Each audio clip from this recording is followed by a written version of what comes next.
Assalamualaikum warahmatullahi wabarakatuh.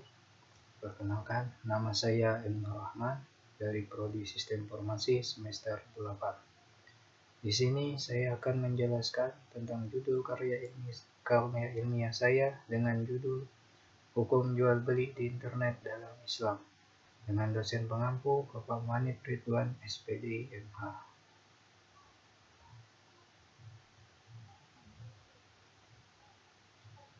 Latar belakang pada perkembangan teknologi semakin meningkat sehingga terjadinya perubahan di berbagai sektor, salah satunya sektor perdagangan di mana banyak yang sudah berdirinya marketplace yang ada di internet. Oleh karena itu, pada masa sekarang ini sudah banyak yang melakukan transaksi perdagangan dengan memanfaatkan internet sehingga memudahkan penjual dan pembeli yang tidak terbatas oleh ruang dan waktu. Awalnya perdagangan hanya bisa dilakukan adanya penjual dan pembeli bertemu kemudian melakukan akad jual beli. Tetapi sekarang transaksi tersebut bisa dilakukan tanpa bertemu kedua belah pihak yang akan melakukan jual beli. Pada fikih muamalah, akad yang berhubungan dengan jual beli di internet yaitu akad salam. Dalam artinya, salam merupakan salah satu dari bentuk jual beli di mana uang dibayar secara tunai.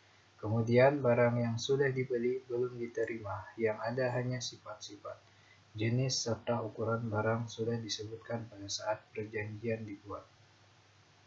Setiap dilakukannya muamalah harus selalu adanya antara dua belah pihak dalam melakukan pertukaran, baik barang dengan barang ataupun sesuatu yang berada dalam tanggungan.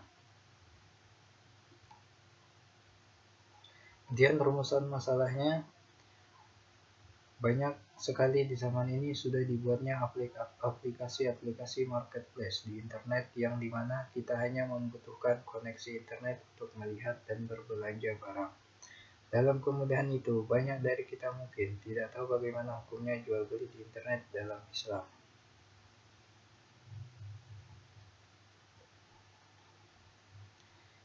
Yang pertama itu sistem jual beli sudah lama dilaksanakan pada zaman Rasulullah, di mana dalam hal tersebut Rasulullah juga pernah berdagang. Ada beberapa pengertian terhadap jual beli menurut bahasa jual beli atau al-bai', yaitu suatu kegiatan tukar-menukar kepemilikan barang dengan barang atau saling tukar-menukar sesuatu benda yang diinginkan.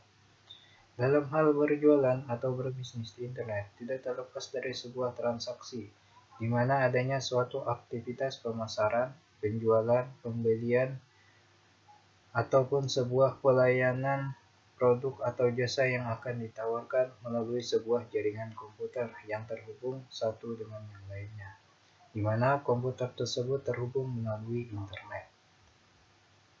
Pada transaksi jual beli di internet, pihak-pihak yang terkait yaitu penjual, pembeli, bank, dan provider.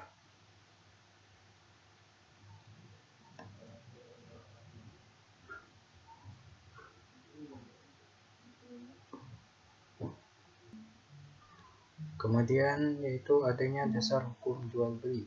Yang pertama itu adanya di dalam Al-Quran surah Al-Baqarah ayat 275. Di situ Allah menjelaskan dan menegaskan tentang diperbolehkan serta keabsahan jual beli secara umum. Kemudian Allah juga menolak kemudian melarang yang namanya riba. Karena dalam ayat tersebut jelas menyebutkan bahwa riba itu adalah haram dan jual beli itu halal.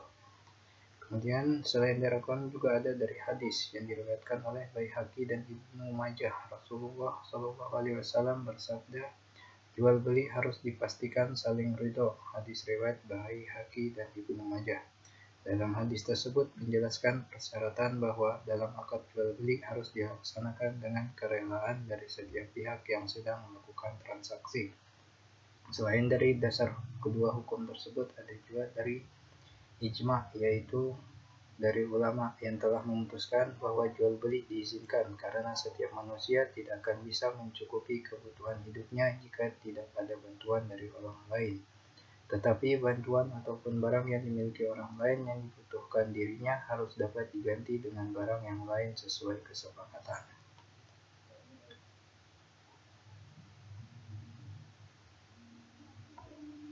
Selanjutnya yaitu ada rukun dan syarat jual beli. Dalam sebuah transaksi jual beli, terdapat rukun dan syarat yang harus dilaksanakan agar suatu jual beli dapat menjadi sah sesuai dengan syarat. Di sini yang pertama yaitu adanya syarat pertama itu akidain, pihak yang berakad, yaitu berterfokuskan kepada orang yang sebagai penjual atau pembeli. Dalam hal ini, kedua belah pihak memiliki peran dalam hal proses terjadinya transaksi untuk bertukar kepemilikan. Para ulama fikih sepakat menyebutkan bahwa orang yang ingin jual beli harus memenuhi syarat diantaranya. Yang pertama dewasa, yaitu akid harus dewasa, ayah atau balik, serta berakal. Kemudian yang kedua yaitu adanya syarat orang yang melakukan akad tidak boleh orang yang sama.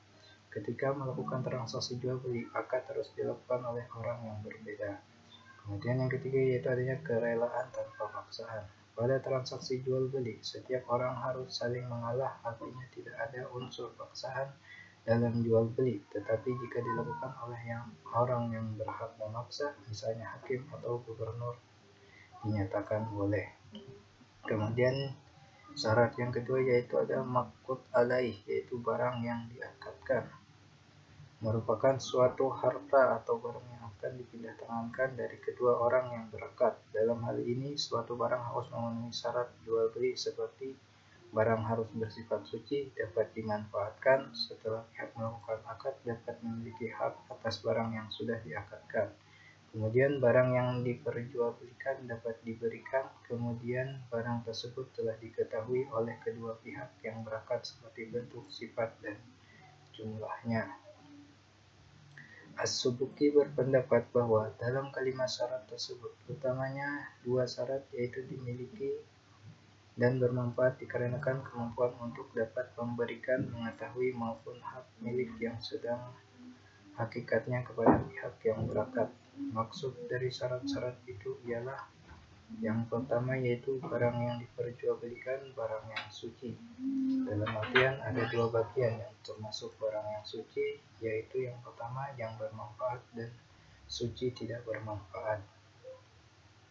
Selain itu ada juga barang yang suci tapi tidak bermanfaat, tidak boleh diperjualbelikan seperti serangga, binatang buas yang tidak bisa digunakan, burung yang tidak bisa dimakan seperti burung gagak dan burung hantu ataupun yang sejenisnya. Barang itu tidak boleh diperjualbelikan karena tidak ada nilai serta manfaatnya. Kemudian yang kedua yaitu bermanfaat secara syar'i. Untuk ukuran sesuatu yang bisa dianggap bermanfaat secara syar'i yaitu barang bermanfaat yang bertujuan serta dapat diterima oleh syariat dengan cara barang tersebut dapat ditukarkan dengan harta.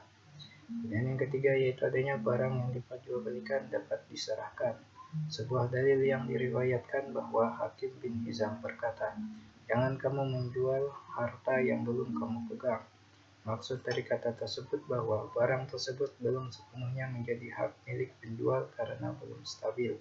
Bisa saja rusak berakibatkan akad yang dilakukan batal dan perbuatan tersebut termasuk ke dalam gharar yang tidak bermanfaat. Yang keempat yaitu merupakan hak milik sepenuhnya terhadap barang yang akan diperjualkan. Setiap penjual harus mempunyai hak milik pada setiap barang yang akan dijual, seperti milik sendiri, perwakilan dari orang yang ingin menjual barang, ataupun sudah mendapat izin secara syarat. Dan yang kelima yaitu barang yang akan dijual telah diketahui dengan jelas. Rasulullah melarang jual beli yang tidak jelas yang diriwayatkan oleh Imam Muslim, yang artinya bahwa Rasulullah melarang menjual sesuatu yang tidak jelas. Gharar merupakan sesuatu yang tidak jelas ataupun ragu-ragu kepada urusan yang dimana paling banyak keraguannya. Kemudian yang syarat jual beli yang ketiga yaitu sifat atau ijab kabul, yang diambil dari kata aujaba yaitu meletakkan, yang dimaksud adalah kepada pihak yang menjual barang, sedangkan qabul merupakan seseorang yang menerima hak milik. Terdapat beberapa syarat agar ijab dan qabul dapat menghasilkan akad yang diakui secara syar'i. Di antaranya, dalam melakukan qabul harus sama dengan yang diijabkan, baik berupa jenis, sifat, ukuran, ataupun yang sejenisnya. Ketika itu sudah dilaksanakan, maka akan saling menyetujui. Kemudian dalam melaksanakan suatu ijab dan qabul, maksudnya harus jelas agar dapat dimengerti oleh kedua pihak yang melakukan akad. Kemudian melaksanakan ijab qabul diharuskan bersambung, yang dimana berada pada tempat yang sama ataupun berbeda, namun dapat dimaklumi kedua belah pihak, dan tidak menggantungkan dengan sesuatu yang lain. Kemudian yang kelima itu tidak membatasi waktu.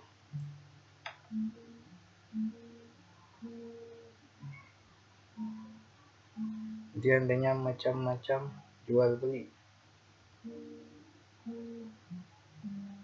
Yang pertama yaitu adanya jual beli benda yang kelihatan. Dalam maksud jual beli yang pertama yaitu menjual beli benda yang kelihatan merupakan saat terjadinya akad jual beli benda atau barang yang dijual berada di depan mata penjual dan pembeli, yang mana sudah sering dilakukan masyarakat di pasar. Kemudian yang kedua yaitu jual beli yang disebutkan sifat-sifatnya dalam janji. Jual beli yang perlu diperlihatkan bahwa sifat akad terbagi menjadi dua bagian, yaitu jual beli salam dan jual beli pesanan atau istana. Dalam hal kebiasaan pedagang salam, yang dimaksud dengan jual beli non moneter, di mana salam hanya meminjamkan barang yang sama dengan harga tertentu, yaitu dalam perjanjian penyerahan barang ditunda untuk jangka waktu tertentu.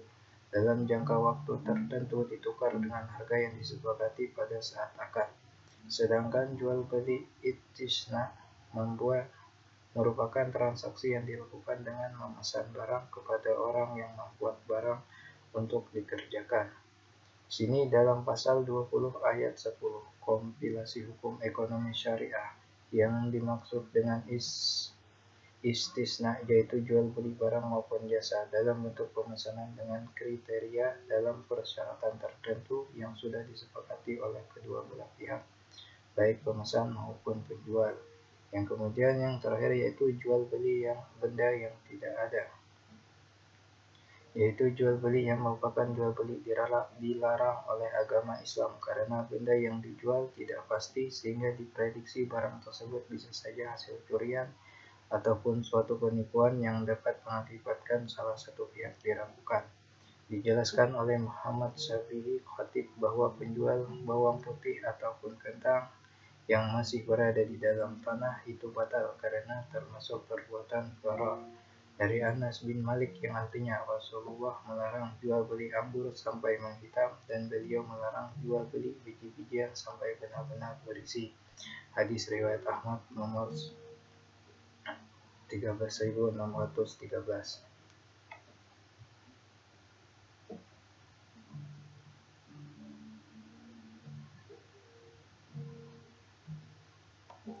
Kemudian adanya khiyar. Menurut agama Islam, khiyar merupakan suatu hak kebebasan memilih di antara kedua belah pihak, yaitu penjual dan pembeli.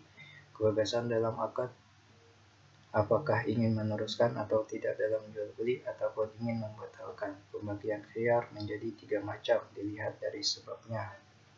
Yang pertama yaitu adanya khiyar majelis, yang di sini dimaksud di antara penjual dan pembeli yang dibolehkan untuk memilih untuk melanjutkan atau dibatalkannya jual beli. Dalam hal kedua belah pihak masih dalam satu tempat, namun jika tidak ada pada tempat yang sama, maka khiyar majelis tidak berlaku. Dalam hadis Rasulullah dari Ibnu Umar radhiyallahu an mengatakan bahwa penjual dan pembeli boleh khiyar selama belum berpisah. Hadis riwayat Bukhari nomor 1970. Kemudian yang kedua adanya khiyar syarat, yang merupakan dalam perdagangan terdapat di dalamnya sesuatu yang disyaratkan oleh penjual maupun pembeli. Rasulullah bersabda yang artinya kamu boleh khiyar pada setiap benda yang telah dibeli selama 3 hari 3 malam. Hadis riwayat Baihaqi. Kemudian yang ketiga adanya khiyar aib. Maksudnya jual beli ini menyaratkan kesempurnaan benda atau barang yang akan dibeli. Diriwayatkan oleh Ahmad dan Abu Daud dari Aisyah radhiyallahu an bahwa seseorang membeli budak, kemudian budak tersebut disuruh berdiri di dekatnya. Lalu adanya pada diri budak itu kecacatan, kemudian diadukannya kepada Rasulullah, maka budak itu dikembalikan kepada penjual.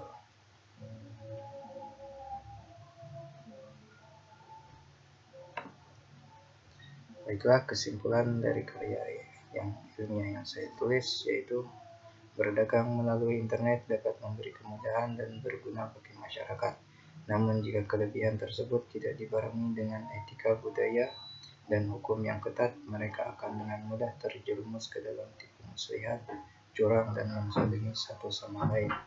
Disinilah Islam bertujuan untuk melindungi umat manusia setiap saat agar ada aturan hukum jual beli dalam Islam yang sesuai dengan ketentuan syariah agar ia tidak terjerumus ke dalam jebakan keserakahan dan ketidakadilan yang merajalela. Transaksi jual beli online jika menurut aturan di atas akan memajukan masyarakat dan negara. Demikianlah, mungkin hanya itu yang dapat saya sampaikan. Lebih dan kurang saya mohon maaf. Wabillahi taufiq wal hidayah. Assalamualaikum warahmatullahi wabarakatuh.